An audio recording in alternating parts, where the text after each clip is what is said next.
Langkah cerdik melawan pandemik. Strategi gerilya ala guru PAUD ngakali corona. Pengalaman Ayah Edi Santoso.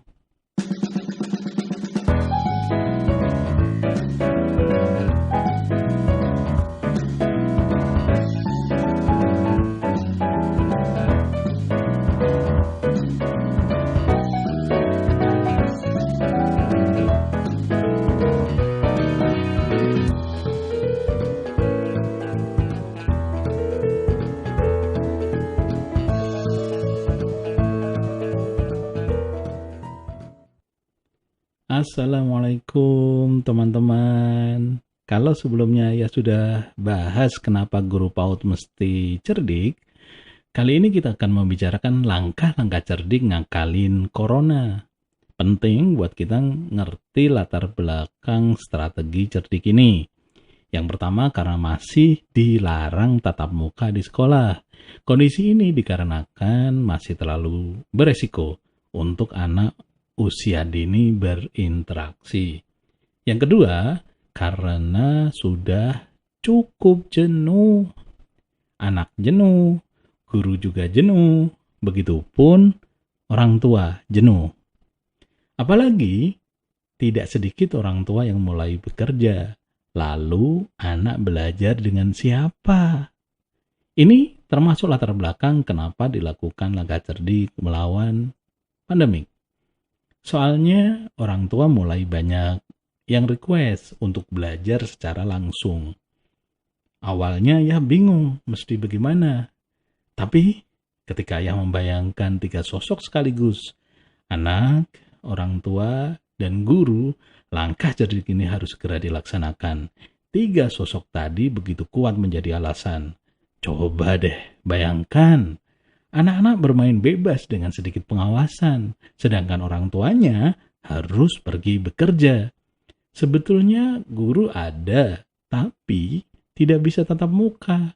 Orang tua dan anak butuh bukan sekedar mbak pengasuh atau tutor les-lesan saja.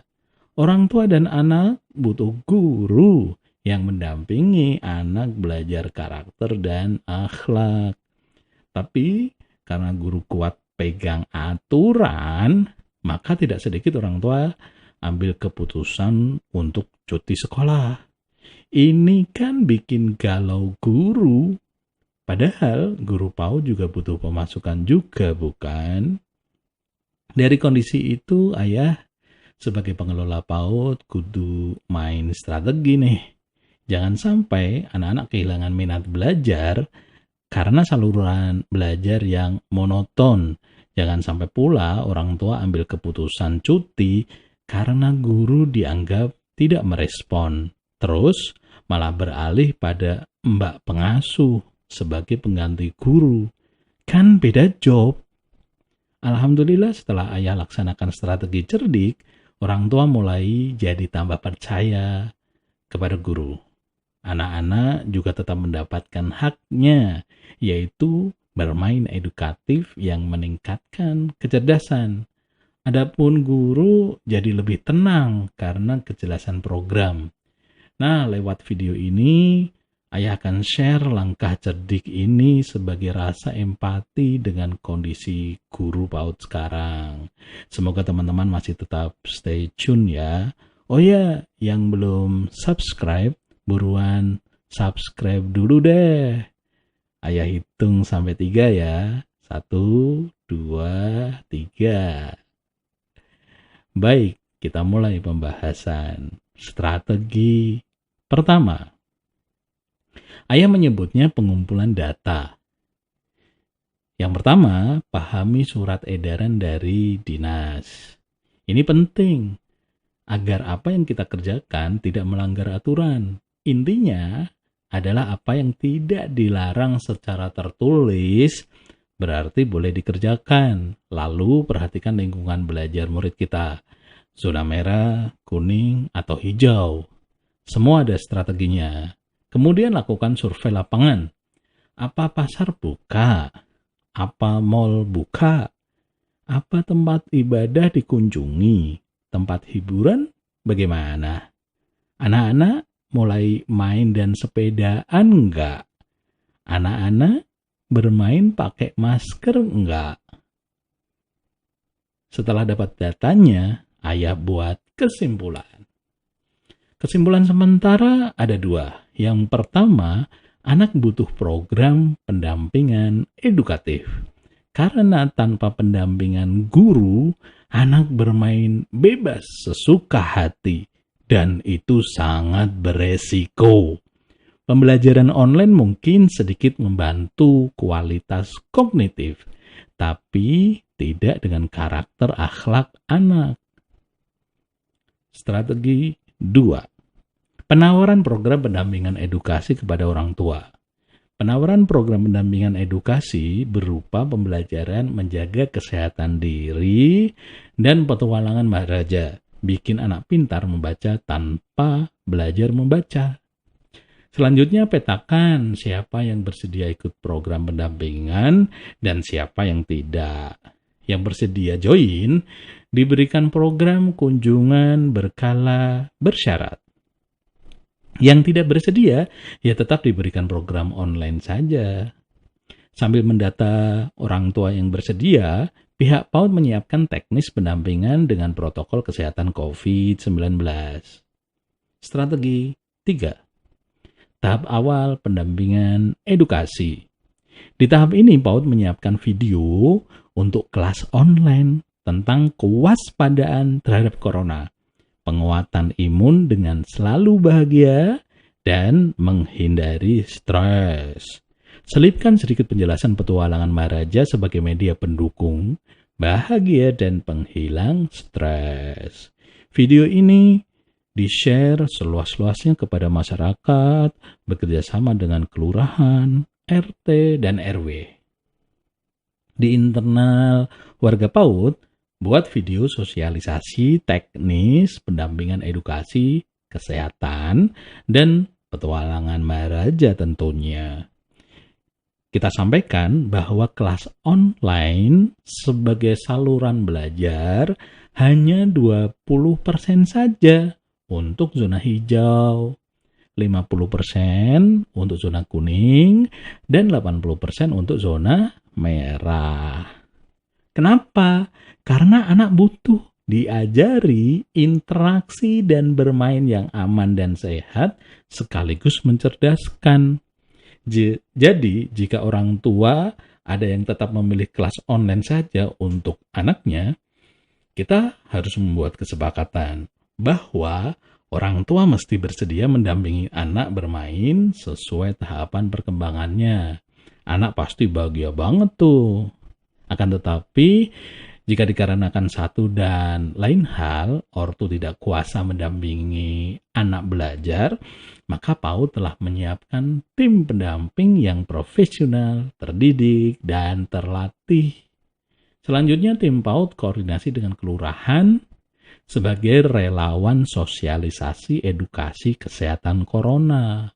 Semoga saja dapat akses grup WA, RT, dan RW sekelurahan.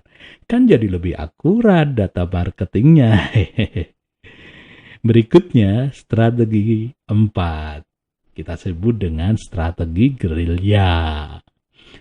Jika guru tinggal di zona merah, guru ini khusus mendampingi belajar secara online. Jika lokasi anak berada di zona merah, maka guru dengan kelengkapan APD mengantar mainan edukatif ke depan rumah anak saja. Guru tidak perlu masuk rumah. Mainan dibungkus plastik dan disemprot disinfektan lebih dahulu. Cara main disampaikan melalui video atau modul PDF yang di-share lewat WA Group. Pengalaman menyampaikan pelajaran dengan cara barusan membuat ortu jadi mempunyai nilai lebih kepada guru. Guru dinilai betul-betul sungguh-sungguh dalam memberi pembelajaran kepada anak dan memberikan teladan bagaimana seharusnya berperilaku di zona merah. Ortu tanpa diminta memberikan apresiasi positif kepada para guru, Masyarakat juga tidak menolak ketika guru berkunjung ke rumah dengan protokol yang lengkap. Kalau kondisi sudah aman, sudah zona kuning atau zona hijau, mulai dijadwalkan kunjungan belajar ke anak. Zona kuning secara privat, zona hijau secara kelompok kecil dengan jarak terdekat. Pembelajaran fokus pada pemberian pemahaman kepada anak untuk menjaga kebersihan dan kesehatan diri, lebih penting dari kesenangan sesaat. Penyampaian materi tetap dengan cara bermain yang membuat anak bergerak aktif sehingga meningkatkan imunitas. Guru dapat menggunakan metode petualangan Maharaja untuk mendorong berkembangnya 6 aspek perkembangan anak, sekaligus bikin pintar membaca tanpa belajar membaca. Pasti anak lebih fokus belajar. Strategi 5. Scale up. Pola pembelajaran telah berubah. Harapan tentang kualitas pendidikan juga bergeser. Oleh karena itu, kualitas guru juga tidak boleh mandek, stagnan. Pemahaman guru tentang kesehatan harus meningkat. Karena anak usia dini mengetahui pola hidup sehat yang paling sederhana itu ya dari guru mereka. Guru PAUD selain gurunya anak-anak juga akan menjadi mentor dari para ortu. Karena ortu butuh teman ngobrol tentang mendampingi anak belajar selepas bersama gurunya. Rumah, setiap kamar, dan sudutnya akan menjadi sentra belajar bagi anak. Guru dan ortulah yang menjadi penggagas permainan untuk peningkatan kecerdasan anak yang berkembang setiap saat. Guru dan ortu dalam kesempatan online atau offline memperdalam pemahaman tentang metode petualangan Maharaja. Bikin anak pintar membaca tanpa belajar membaca. Itu gampang banget. Kalau tahu caranya. Terakhir, guru juga mesti berlatih menggunakan bahan dan alat seadanya di lingkungan sekitar rumah siswa sebagai media belajar. Strategi 6. Sebetulnya sudah tidak perlu strategi ke-6 dan ke-7. Tapi karena request ortu yang ingin bergabung nambah terus, mau nggak mau strategi ke-6 ini dilaksanakan, yaitu magang. Kita menerima ibu-ibu atau remaja putri yang sedang off kuliahnya untuk kita latih jadi guru magang. Melihat animo masyarakat cukup baik, padahal SDM kita mulai terbatas, dan PAUD tetangga melihat hal positif dari yang kita kerjakan, maka kita laksanakan strategi 7. Membangun jejaring PAUD yang bersedia menggunakan metode petualangan Maharaja. Kenapa tidak? Banyak kok ortu yang cocok. Anak jadi tahu juga ternyata belajar itu seru. Penghargaan ortu ke guru jadi meningkat. Tahu kan maksudnya? Kehadiran guru semakin dibutuhkan. Metode ini bukan sekedar bikin anak pintar membaca, tapi juga menghargai dan mengembangkan potensi anak. Untuk anggota jejaring PAUD, guru tentu akan diajari cara menggunakan metodenya. Sekaligus guru akan menguasai cara meyakinkan secara persuasif ke masyarakat. Sehingga guru PAUD sekarang jadi punya nilai plus dan lebih berani bersaing. Bayangkan, sekarang Anda jadi guru PAUD yang lebih dipercaya oleh masyarakat. Bayangkan, sekarang ortu lebih percaya dengan metode yang Anda gunakan. Bayangkan, sekarang Anda jadi guru PAUD yang kesejahteraannya lebih terjamin bersama petualangan Maharaja. Sepertinya ayah sudah terlalu banyak nih bercerita. Meskipun ayah juga yakin Anda penasaran gimana sih petualangan Maharaja itu? Nah, insya Allah di video berikutnya ayah akan cerita khusus tentang petualangan Maharaja. Bikin anak pintar membaca tanpa belajar membaca. Wassalamualaikum.